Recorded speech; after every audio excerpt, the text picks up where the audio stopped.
Hello everyone, it's a pleasure to be at JuliaCon. Welcome to the presentation of Synthetic Eddy Method. Thanks for joining me today. My name is Carlo Brunelli, and I'm here today to show you this new package, his features, and how to use it. The package has been thought to be used, of course, in the field of fluid dynamics, where turbulence and its effects are challenging to study till today. And the main characteristic of our turbulent flows are the random fluctuations of their properties, such as velocity and pressure. It's also possible to identify vortices, eddies, and sudden change in the direction of velocity. Understanding and modeling turbulence properly is crucial in many fields of engineering and science. The package aims to do, in this context, one simple thing: to recreate realistic turbulent fluctuations for fluid dynamic simulations. Such fluctuations can be used as boundaries or initial conditions for high-fidelity simulations. Complex flow phenomena depend on how the turbulence and of the turbulence intensity level or their boundaries.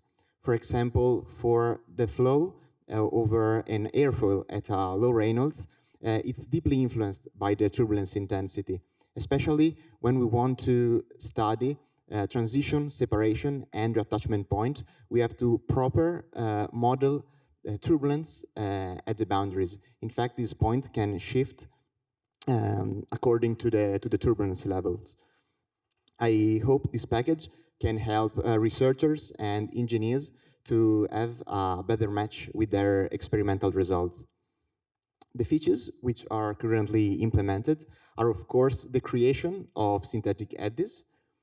It's possible to choose between different shape functions. The ones that are currently implemented for creating your eddies are the tent, the Gaussian, and the step function. The key features of the package is the ability to recreate a target Reynolds stress tensor, which is provided by the user.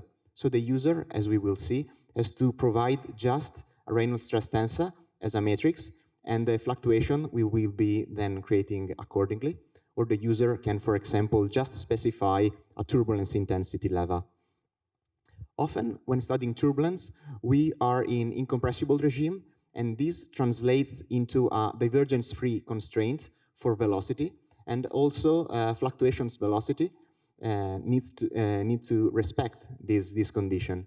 So the method and the original formulation has been modifying, and the user can choose to switch on or off this option according to the regime that he is studying.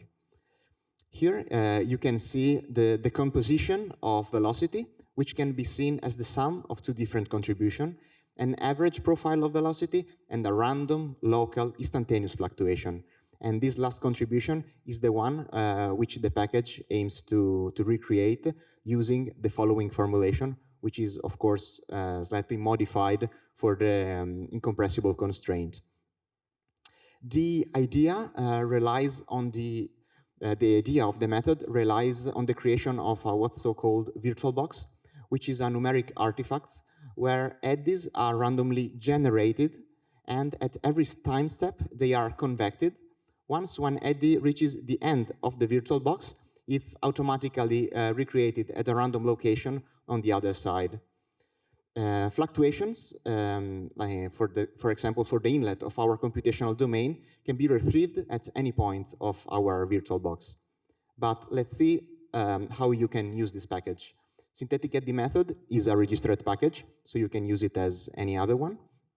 The user has to set the eddy's length, in this case sigma, and also the dimension of the inlet plane, for example, where we want to compute the fluctuation, and call the constructor here to create the virtual box.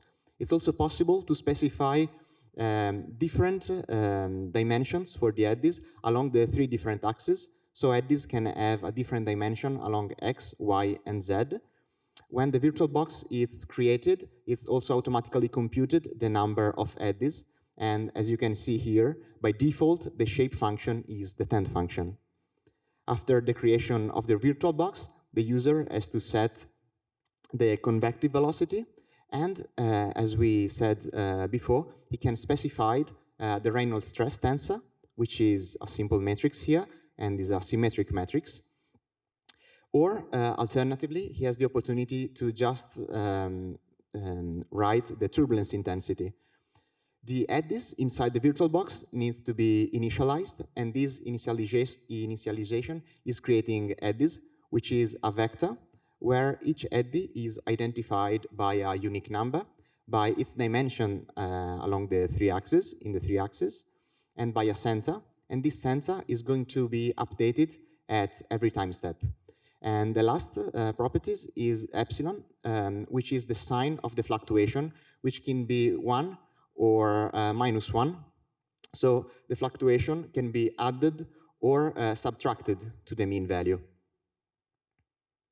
Then we just have to select a point or a vector of points in our virtual box where we want to compute and retrieve the fluctuations.